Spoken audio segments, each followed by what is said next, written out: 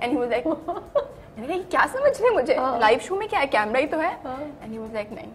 And then he was like اچھا یہ اتنا شیر بن رہی ہے, بڑی امپریس ہو گئی کانفیڈنس. ہی سیڈ آپ کریں MTV سلیکٹ, آپ لائیو کریں گی. And I was like okay میں تو کر سکتی ہوں. اور جس لمحے لائیو جانا تھا Rabia, I can't tell you, وہ جو نروسنیس کا لیول تھا نا میرا, اگر میں کبھی بھی لائبریری میں جا کے دیکھنا چاہوں, it was like I am on gun point. I was just constantly speaking کہ بس ختم کرنا ہے یہ 1 گھنٹے کا شو, جو کم از کم 40 منٹ چلتا تھا. اور گانا آپ کو تھوڑا سا بتانا ہوتا تھا کیا گانا ہے, کیوں مجھے پسند ہے, whatever how VJ is, but was nothing casual. It was like کہ آرمی اسکول سے میں نکل کے آئی ہوں اور میں بالکل پراپر ایک بچی ہوں اور میں بس صحیح بات بول رہی ہوں.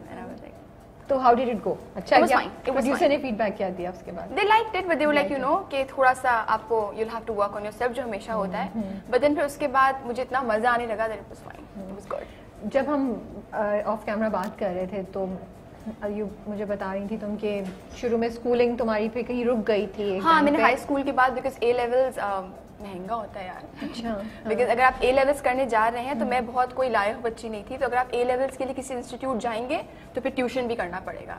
سو you pay that fees, you pay your tuition fees, and then you pay for the examination also. And then my father was like what is this, I mean what are you guys even doing.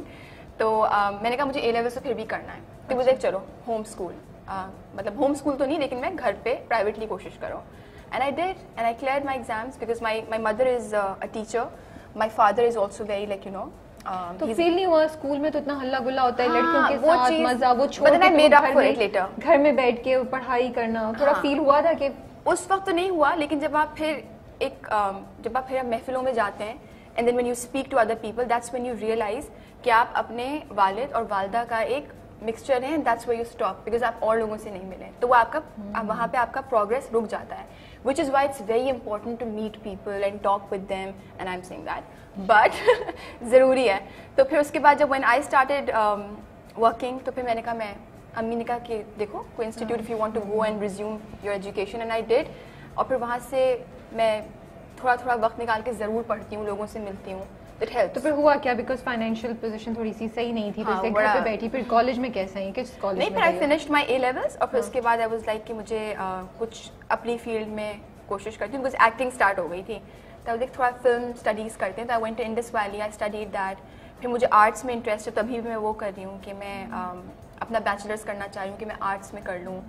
مجھے education میں بہت interest ہے, بہت زیادہ. So I'm doing that also. You're studying right now? Yeah, I'm studying simultaneously. میں کوشش کرتی ہوں کہ میں ساتھ میں پڑھتی رہوں. مجھے بہت ایک لگتا ہے کہ ٹائم اگر ضائع کرنا ہی ہے تو پھر کچھ اچھی چیز میں کر دو when you're not working. نہیں, جو میں چیز بتانا چاہ رہی تھی آڈینس کو یہ کہ مدیحہ نے اپنی IVS کی ایجوکیشن خود اسپانسر کی تھی. because I was simultaneously working. کام کر رہی تھی تو انہوں نے خود which is pretty, I think, which is what we should do, right? It's okay. It's admirable, I think. ایک ینگ لڑکی خود کر رہی ہے, but when you're working تو پھر کر دینا چاہیے. But it's always فیل ہوتا ہوگا بہت زیادہ لگتا ہے کہ بھائی میں نے خود کیا. شاپنگ کر کے بھی فیل ہوتا ہے ویسے. ابو کو یا پیرنٹس کو تو مسئلہ نہیں تھا کہ نہیں ہماری عزت کا معاملہ ہے, کیسے تم کرو؟ نہیں, my parents are very cool, and my father sometimes, حالانکہ it's I think society جو آپ کو اس طرح سے بنا دیتی ہے, وہ 4 sisters, بھائی نہیں ہیں. تو کبھی کبھار اسکول میں اگر میں کسی فرینڈ کے گھر جاؤں تو پھر ان کی امائیں پوچھتی تھی کہ تم کتنے بھائی بہن ہو؟ آنٹی ہم 4 بہنیں ہیں. بھائی ہے؟ نہیں. ارے ہیں یہ کس نے بولا ہے؟ And my parents are not like that at all. Sometimes if I'm going out, he'll be like, get me this, یہ لے آؤ, یہ میرا بیٹا ہے. تو میں بولتی ہوں ضرورت نہیں ہے بولنے کی, بولے یہ میری بیٹی ہی ہے. یہ ریفرنس پوائنٹ بن گیا اس طرح سے کہ فخر میں اگر بولنا ہے تو یہ میرا بیٹا ہے, نہیں بیٹی ہی ہے. But then she is pretty cool the way she is, right? بالکل, definitely. اس طرح سے my parents are very nice like that. اچھا, کبھی پہلا کب ٹائم تھا جب تم نے ریئلائز کیا کہ یار میں فیمس ہو گئی ہوں؟ کہیں باہر کہیں کوئی ہمیں انسیڈنٹ سناؤ, کوئی ہمیں واقعہ سناؤ جس پر. فیمس تو نہیں, بیکاز میں آئی ایم اسٹڈیئنگ, اور میں کسی اس میں نہیں بول رہی, بٹ ہماری جو وہ ہے نا, ہم لوگ کی جو عوام ہے, they are very innocent people, even if they don't know you. اور کہیں سے اگر وہ سن لیں کہ وہاں ایکٹریس کھڑی ہے, کون ہے کیا ہے چھوڑ دو, ایکٹریس ہے, پہنچ جاؤ سیلفی. ہاں سیلفی, پیار کریں گے, آپ میرے گھر آ جائیں, آپ میرے ساتھ چائے پئیں. تو وہ جو